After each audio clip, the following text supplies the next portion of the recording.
पंजाब कांग्रेस की अंदरूनी कलह आज खत्म होने की संभावना, आलाकमान के फैसले की घोषणा हो सकती है। सूत्रों के मुताबिक सिद्धू को प्रदेश अध्यक्ष और 4 कार्यकारी अध्यक्ष बनाए जा सकते हैं। कैप्टन 3 कार्यकारी अध्यक्ष अपने खेमे से लाना चाहते हैं। चंडीगढ़ में हरीश रावत ने पंजाब के सीएम कैप्टन अमरिंदर सिंह से मुलाकात की। मुलाकात के बाद हरीश रावत ने कहा, नेतृत्व का फैसला मानेंगे कैप्टन, कुछ मुद्दे उठाए हैं, उनका समाधान होगा। सूत्रों के मुताबिक कैप्टन अमरिंदर सिंह सिद्धू की बजाय प्रताप सिंह बाजवा को प्रदेश अध्यक्ष बनाने के पक्ष में हैं। हरीश रावत से कैप्टन ने कहा, सिद्धू के सार्वजनिक तौर पर माफी मांगने तक उनसे नहीं मिलेंगे।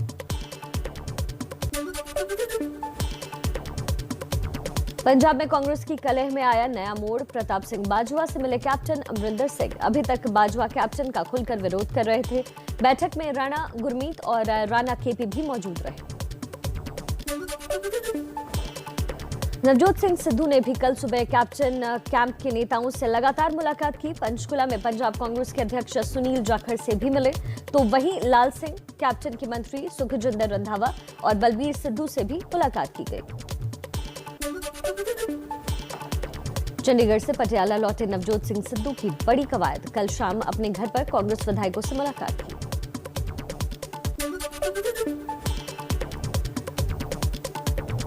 अकाली दल की भटिंडा से सांसद हरसिमरत कौर बादल ने कांग्रेस को सुनाई खरी खरी, कहा पंजाब कांग्रेस के नेताओं को कुर्सी की पड़ी है, अपनी कुर्सी खिसक रही है, इसलिए आपस में लड़ रहे हैं। पंजाब के बीजेपी विधायक त्रिक्षण सूद ने भी कांग्रेस पर साधा निशाना, बोले कैप्टन सरकार सब मुद्दों पर फेल हुई है, पंजाब के मुद्दों से ध्यान भटकाने के लिए कांग्रेस ने ये सब किया। पंजाब कांग्रेस के झगड़े पर हरियाणा के मंत्री अनिल विज का तंज, बोले कांग्रेस की ये लड़ाई लोगों के लिए मनोरंजन बन चुकी है, रोज नए नए एपिसोड आ रहे हैं। पंजाब को लेकर बीजेपी मुख्यालय में बड़ी बैठक हुई। बीजेपी अध्यक्ष जेपी नड्डा और पंजाब के तमाम नेता मौजूद रहे। पंजाब विधानसभा चुनाव को लेकर हुई इस बैठक में किसानों के मुद्दे पर भी चर्चा हुई। सरकार ने संसद के मॉनसून सत्र से पहले आज सर्वदलीय बैठक बुलाई है। सुबह 11 बजे होगी ये बैठक। पीएम मोदी भी बैठक में शामिल होंगे। कल से शुरू हो रहा है ये सत्र।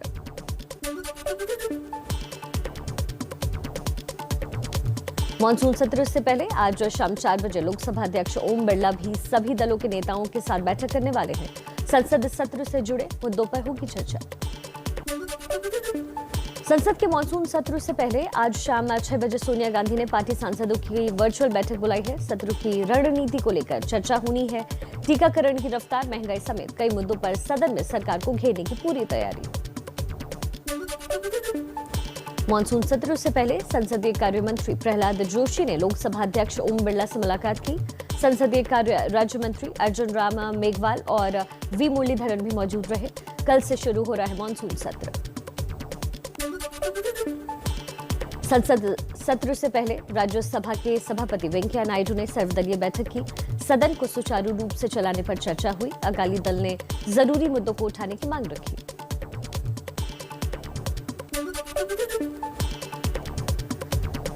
पूर्व रक्षा मंत्रियों से रक्षा मंत्री राजनाथ सिंह की मुलाकात पर बोले कांग्रेस नेता मल्लिकार्जुन खड़गे, कहा क्या बातचीत हुई हमें मालूम नहीं, हम चीन के मुद्दे को सदन में उठाएंगे। दिल्ली में एनसीपी अध्यक्ष शरद पवार ने पीएम मोदी से मुलाकात की। 1 घंटे तक दोनों के बीच बातचीत हुई। पवार का ट्वीट, पीएम से राष्ट्रहित के कई मुद्दों पर बातचीत की गई। पीएम मोदी से शरद पवार की मुलाकात पर बोले एनसीपी नेता नवाब मलिक, कहा बैठक के बारे में सबको पता था। पीएम से किसानों के मुद्दे पर बातचीत हुई। बीजेपी और एनसीपी अलग अलग विचारधारा के दल हैं जो कभी साथ नहीं आ सकते। शिवसेना सूत्रों के मुताबिक राष्ट्रपति पद के लिए एनसीपी प्रमुख दावेदारी कर सकते हैं। पीएम मोदी से मुलाकात भविष्य की रणनीति के लिहाज से हो सकती है, लेकिन ऐसा करके शरद पवार महाराष्ट्र में अपनी ताकत खो देंगे। शिवसेना नेता अरविंद सावंत बोले शरद पवार की पीएम से मुलाकात चीन से जुड़े मसले को लेकर हुई। राष्ट्रीय मुद्दे को लेकर बैठक हुई है। शरद पवार और उद्धव ठाकरे के बीच पूरा भरोसा, सरकार को कोई खतरा नहीं। शरद पवार और पीएम मोदी की मुलाकात पर एबीपी न्यूज से शिवसेना नेता संजय राउत ने कहा, गठबंधन को कोई खतरा नहीं, सब कुछ ठीक चल रहा है। पीएम मोदी शरद पवार मुलाकात पर कांग्रेस का बयान, कहा महाराष्ट्र में कुछ लोग उम्मीद लगाए बैठे हैं, लेकिन महाविकास अघाड़ी सरकार पर कोई खतरा नहीं है। एनसीपी और कांग्रेस की दूरी के भी संकेत, शरद पवार ने महाराष्ट्र कांग्रेस अध्यक्ष नाना पटोले की शिकायत कांग्रेस नेतृत्व से की। नाना पटोले ने महाराष्ट्र में अकेले चुनाव लड़ने वाला बयान दिया था। और आइए कुछ और खबरों का रुख करते हैं। कर्नाटक में जा सकती है सीएम येदियुरप्पा की कुर्सी। सूत्रों के मुताबिक नेतृत्व ने खराब सेहत और बढ़ती उम्र की वजह से पद छोड़ने को कहा। येदियुरप्पा ने इस्तीफे की खबरों का खंडन किया। कर्नाटक के सीएम येदियुरप्पा ने दिल्ली में बीजेपी अध्यक्ष जेपी नड्डा, गृह मंत्री अमित शाह और रक्षा मंत्री राजनाथ सिंह से मुलाकात की। 26 जुलाई को बुलाई विधायक दल की बैठक। इस्तीफे के लिए केंद्रीय नेतृत्व के सामने सीएम येदियुरप्पा ने रखी शर्त, अपने बेटों के लिए केंद्र और राज्य में मांगा मंत्री पद। कर्नाटक में अगले मुख्यमंत्री के नाम पर भी चर्चा शुरू हो गई है। नए सीएम के तौर पर प्रहलाद जोशी और बीएल संतोष, तो डिप्टी सीएम के लिए लक्ष्मण सवदी, मुरुगेश निराणी और बसवराज एतनाल के नाम की चर्चा। कांग्रेस नेता मल्लिकार्जुन खड़गे ने बीजेपी पर निशाना साधा। बोले, हमारे राज्य में बीजेपी डगमगा रही है, सभी एमएलए और मंत्री मुख्यमंत्री को हटाने की मांग कर रहे हैं। ऐसी स्थिति किसी राज्य में नहीं है। कांग्रेस महासचिव प्रियंका गांधी ने लखनऊ में पार्टी कार्यकर्ताओं का हौसला बढ़ाया। कहा, रुकिए मत, डरिए मत, आगे बढ़ना है, मजबूती से बढ़ना है और चुनाव जीतना है।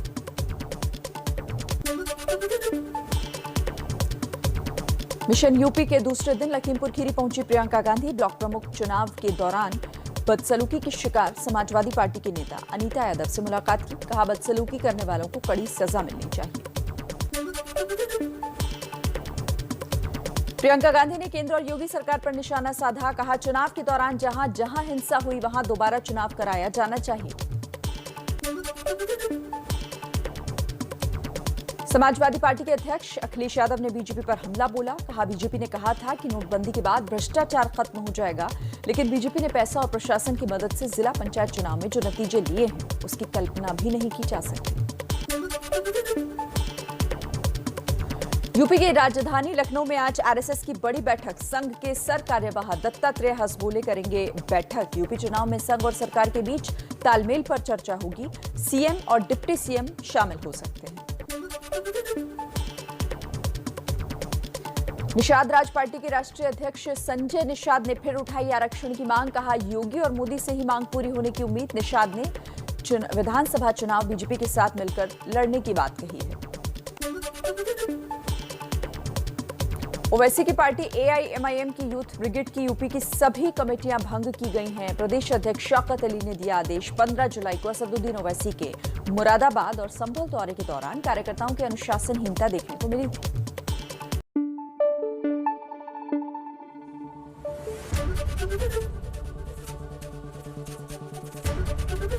एबीपी न्यूज आपको रखे आगे।